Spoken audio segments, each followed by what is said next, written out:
ये कहानी है जेन नाम की लड़की की, जो अपनी मन की शांति के लिए जंगलों में जाती है, लेकिन वहां जाकर उसके साथ कुछ ऐसा होता है जो उसके मन के साथ उसके शरीर को भी हिला कर रख देता है। कहानी की शुरुआत में हम जेन को देखते हैं, जो कि कैलिफोर्निया में रहती है। उसका एक जॉन नाम का बॉयफ्रेंड है जिसे वो बहुत प्यार करती है, लेकिन जॉन स्वभाव से अच्छा इंसान नहीं है। वो उसे बहुत मारता पीटता है और इसीलिए अब जेन को उसके साथ घुटन महसूस होती है। लेकिन कुछ दिन बीत जाने के बाद वो कभी कभी उसके पास चली जाती थी, क्योंकि अभी भी वो कहीं ना कहीं उससे प्यार करती है। और ऐसे ही एक दिन जॉन उसे कॉल करके अपने पास बुलाता है ताकि दोनों एक अच्छा टाइम स्पेंड कर सके। जेन अपने डॉग के साथ उसके पास जाती है और फिर जॉन उसे माफी मांगता है।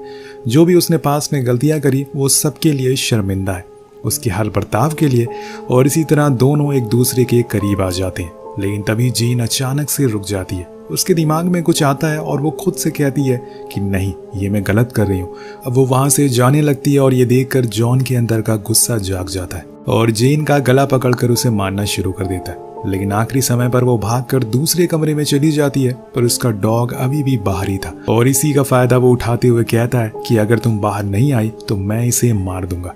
बहुत देर हो जाती है लेकिन जेन बाहर नहीं आती, और जब सब कुछ शांत होने के बाद वो बाहर आती है तो देखती है कि उसके डॉग की गर्दन कटी हुई है, और ये किसी और ने नहीं बल्कि जॉन ने किया।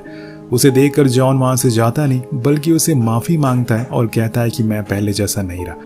अब ये देखकर आप समझ ही सकते हैं कि वो किस किस्म का साइकोपैथ आदमी है। लेकिन इस बार ये जेन वो गलती नहीं दोहराती और उससे सारे रिश्ते तोड़कर सब कुछ खत्म करके वहां से चली जाती है। अब कहानी शिफ्ट होती है 6 महीने बाद, जहां हम जेन के दोस्त कानन को देखते हैं, जिसने जेन के लिए एक ट्रिप प्लान करी थी ताकि वो थोड़ा अपना माइंड चेंज कर सके। लेकिन जब जेन बाहर आती है तो वो देखती है कि उसके साथ एक तारा नाम की लड़की भी है, जिसके बारे में कानन बताती है कि ये उसके पड़ोस में रहती है और इसे भी अब थोड़ी ताज़ी हवा की जरूरत है, इसलिए मैंने इसे भी अपने साथ ले लिया। अब ये सारे दोस्त अपना सफर शुरू करते हैं। बीच में दोनों की बातें होती है, जिसमें कानन जेन को उसके बॉयफ्रेंड के बारे में पूछती है, तो वो बताती है कि हाँ, मैंने उसे छोड़ दिया है, लेकिन कभी कभी मैं उसे बहुत मिस करती हूँ। लेकिन मुझे फिर वो दिन याद आता है जब वो उसे जानवरों की तरह ट्रीट किया करता था, यहाँ तक कि उसने उसके डॉग को भी बेरहमी से मार डाला। और इन्हीं सब वजहों से मैंने ये ट्रिप प्लान करी है ताकि मैं थोड़ा माइंड रिहैब ले सकूं। यहाँ कानन की बातों से भी हमें पता चलता है कि उसका बॉयफ्रेंड भी जॉन की तरह है, इसलिए वो भी माइंड रिहैब के लिए एक खास डॉक्टर के पास जा रही है, जिसके बारे में अभी जेन को पता नहीं है। पीछे बैठी तारा के बारे में जेन पूछती है तो वो बताती है कि ये डिप्रेस है, कई दिनों से इसने किसी से ज्यादा बात नहीं करी है, इसलिए तुम आराम से बैठ जाओ, तुम्हें कोई परेशान नहीं करेगा। कुछ देर के बाद हम रास्ते में कई क्रैश गाड़ियों को देखते हैं, क्योंकि अब इन्होंने हाईवे छोड़ दिया है और यहाँ पर आज से पहले कई हादसे होते हुए आए, जिनकी वजह क्या है ये आज तक किसी को नहीं पता चला। इसी दौरान जेन देखती है कि वो अपनी मंजिल से थोड़ी ही दूर पर है। मैप चेक करने के लिए कानन उसके फोन की ओर देखती है, लेकिन तभी उनकी कार के सामने एक अजीब सा आदमी आ जाता है, जिससे इनकी कार टकराते टकराते बचती है। अब वो आदमी इनके पास आकर अपने डॉग के बारे में पूछता है, लेकिन कानन कहती है कि मैंने ऐसा कोई डॉग नहीं देखा है। और यहाँ पर वो आदमी काफी अजीब तरीके से इनसे बातें कर रहा था। और अब ये लोग डॉक्टर कैरल के पास पहुंच जाते हैं, जो सीना नाम की लड़की को मैसेज दे रही थी।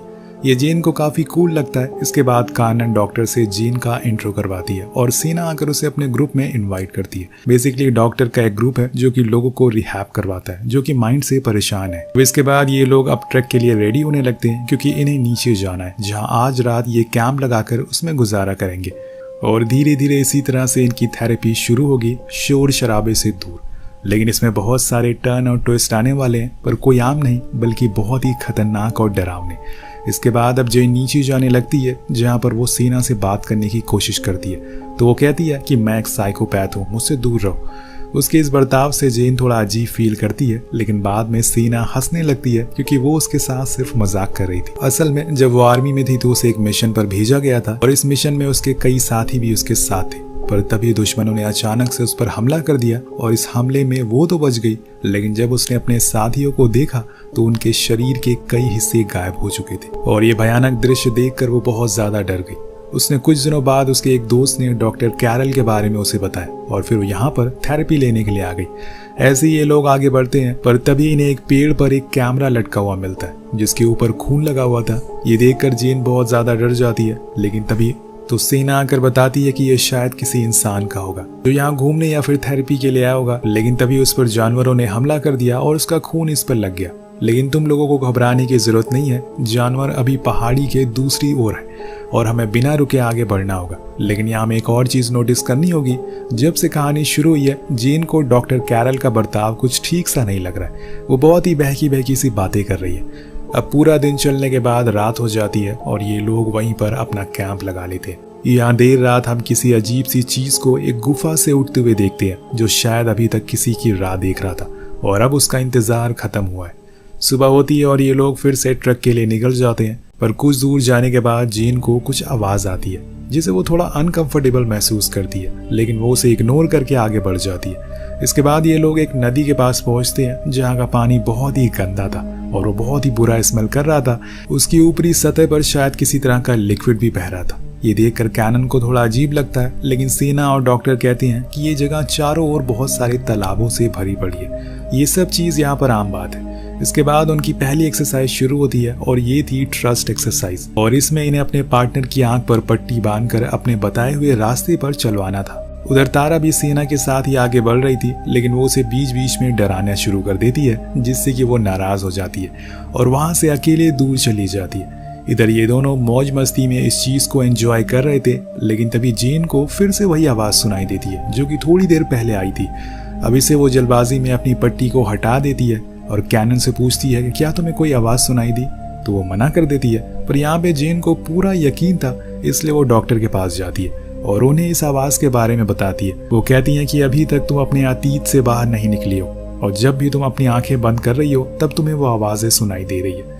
जेन को यह बात अच्छी नहीं लगती, इसलिए वो कैनन के पास जाती है और उससे कहती है कि मुझे लगता है कि शायद यहाँ पर जॉन आ चुका है और वो मुझे परेशान करने के लिए ये आवाजें निकाल रहा है। पर कैनन उसके दोस्त उसे समझाती है कि ये मुमकिन ही नहीं है, इस जगह के बारे में बहुत ही कम लोगों को पता है और जॉन से तो तुमने पिछले 6 महीने से बात तक नहीं की, तो उसे कैसे पता चल सकता है कि तुम यहाँ पर हो। और बताती है कि तुम्हें यहाँ पर खुद को ढालना होगा, स्ट्रांग बनना होगा। लेकिन जेन को पूरा यकीन था कि कुछ तो इस जगह पर गड़बड़ जरूर है। उधर हम तारा को देखते हैं जो स्मोक करने के लिए एक जगह पर रुकती है, पर इसी दौरान उसे वहां कुछ अजीब सा दिखाई देता है जो उसे ही लगातार घूर रहा था और इसी बीच उसके हाथ भी बंद जाते हैं जिसमें से खून निकल रहा था। वो उसी समय चिल्लाती है और उसकी आवाज सुनकर उसके पास जेन भागते हुए आती है। वो उसे बताती है कि मैंने यहाँ पर किसी अनजान चीज को देखा है। वो कहती है कि हाँ, मैंने भी यहाँ पर कुछ महसूस किया, लेकिन किसी को मेरी बात पर यकीन ही नहीं हो रहा है। इसके बाद जब वो लोग जाने लगते हैं तो उन्हें वहां डियर दिखाई देता है जिसका आधा शरीर गायब। अब इसे देखकर सभी डर जाते हैं, पर डॉक्टर कहती है कि ये भी यहाँ पर आम बात है क्योंकि ये एक घना जंगल है और ऐसे में जानवर एक दूसरे को मार कर खाते रहते हैं, तुम्हें डरने की जरूरत नहीं है। लेकिन जेन कहती है कि इस तरह से तो मैंने कभी किसी जानवर को शिकार करते हुए नहीं देखा। अब जब जेन आगे बढ़ती है तो उसे फिर से कुछ सुनाई देता है, लेकिन इस बार ये आवाज कैनन की होती है जो उसे दूसरी ओर आने को कह रही थी, जहाँ पर उन्हें एक पहाड़ मिलता है जिसके बीच से एक रास्ता जा रहा था। ये जगह काफी अजीब थी, पर इन पत्थरों को छू कर जेन को बहुत ही अलग महसूस होता है, जैसे कि उसका यहाँ से किसी तरह का अतीत जुड़ा हुआ है। खैर, अब वो लोग एक जगह बैठकर थोड़ा आराम करते हैं और इसी में जेन डॉक्टर के पास जाकर उनसे यहाँ के बारे में और जानकारी इकट्ठा करती है। उसे लगता है कि डॉक्टर उसे यहाँ पर डराने के लिए लाई है, लेकिन डॉक्टर को ऐसा मानना था कि ये जगह हजारों साल पुरानी है क्योंकि यहाँ पर सालों से लोग आते रहे अपनी मुसीबतों को लेकर, क्योंकि ये धरती की सबसे अनमोल जगहों में से एक है। यहाँ पर गॉड बसते हैं जो उन्हें हील करते हैं और उनके दुखों से उन्हें आजाद करते हैं, लेकिन इसके बदले में उन्हें कुछ बलिदान में चाहिए। अब वो इसके आगे कुछ और बता पाती कि तभी वहां सेना आकर सभी से कहती है कि हमें यहाँ से चलना चाहिए। उसने डॉक्टर को पूरा सच बताने ही नहीं दिया। आखिर यहाँ पर बलिदान किसका दिया जाता है, इंसानों का या फिर जानवरों का? ये सवाल अधूरा है अभी तक। इसके बाद जेन टॉयलेट करने के लिए जाती है। वो अपने साथ कैनन को भी ले जाती है ताकि वो डरे ना, पर कुछ ही देर बाद वहां से कैनन अचानक से गायब हो जाती है। इधर जेन की हालत बुरी होने लगती है। उसे फिर से कुछ आवाजें सुनाई दे रही थी और इस बारी उसने उस चीज को साफ साफ देखा भी है। उसे देखते ही वो अपने अतीत में चली जाती है जब जॉन उसे मारा पीटा करता था, और तभी जेन का दम घुटना शुरू हो जाता है, लेकिन कैनन आके उसे संभालती है और उसे नीचे ले जाती है। वहां जाकर वो डॉक्टर से कहती है कि ये जगह सेफ नहीं है, ऊपर कोई चीज है जो हमें मारने की कोशिश कर रही है। डॉक्टर कहती है कि शायद तुमने किसी बड़े भालू को देख लिया होगा क्योंकि वो इस समय पर यहाँ पर आते जाते रहते हैं, लेकिन डॉक्टर को लगता है कि शायद ये हीलिंग प्रोसेस की वजह से हो रहा है। इसीलिए वो लोग जल्दी से टेंट लगा लेते हैं और सोने के लिए चले जाते हैं। लेकिन यहाँ जेन के लिए मुसीबतें और बढ़ना शुरू हो जाती है क्योंकि उसे अब बुरे सपने आने लगे थे जिसमें वो लगातार जॉन को देख रही थी। उसे लग रहा था कि जॉन उसे मारने के लिए यहाँ तक पहुंच चुका है और इसीलिए मन की शांति के लिए वो थोड़ा वॉक करने के लिए चली जाती है। वहां उसे तारा और कैनन मिलती हैं जो उसे बताती है कि उन्हें भी वही सपना आया है जो उसे आया है, लेकिन उसमें उन्होंने अलग चीज देखी है और इसीलिए वो लोग एक ही टेंट में सोने का फैसला करते हैं। यहाँ तारा अपनी कहानी भी बताती है कि कैसे बचपन में उसकी मॉम उसे बहुत मारा करती थी और स्कूल में सभी बच्चे उसे बहुत चिढ़ाया भी करते थे और इसीलिए धीरे धीरे उसने लोगों से बातें करना ही बंद कर दी।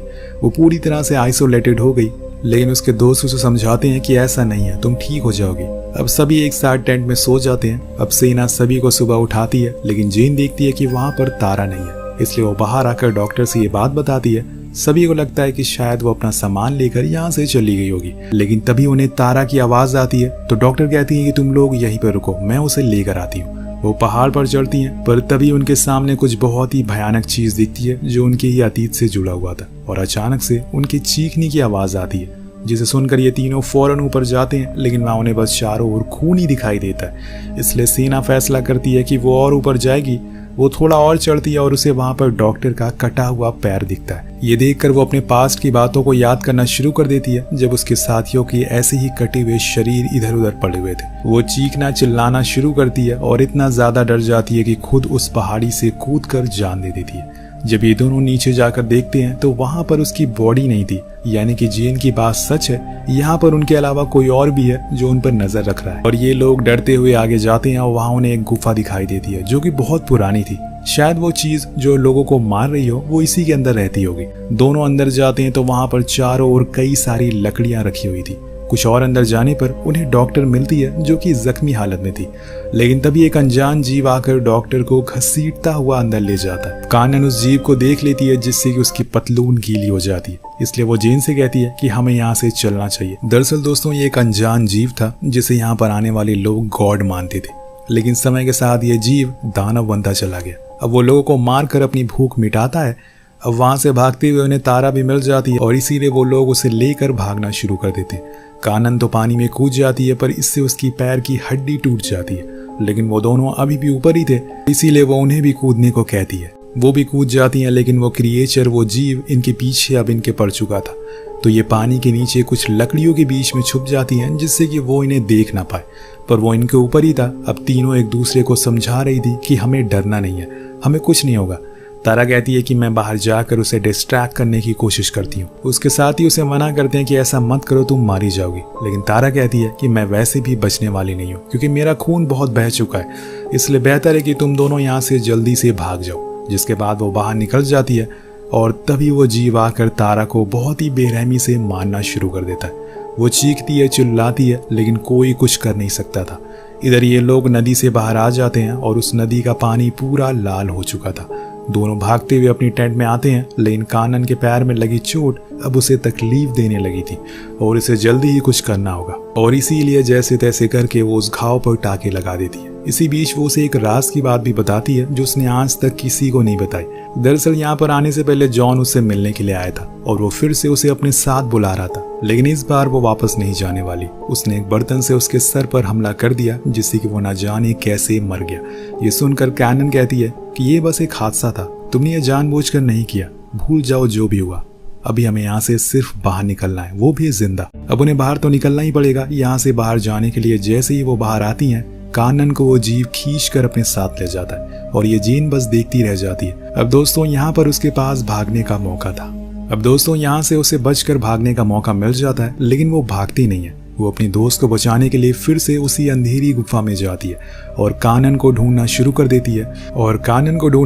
देती है पर वो उसे कहीं दिखाई नहीं दे रही थी, इसलिए उसे थोड़ा और अंदर जाना पड़ता है।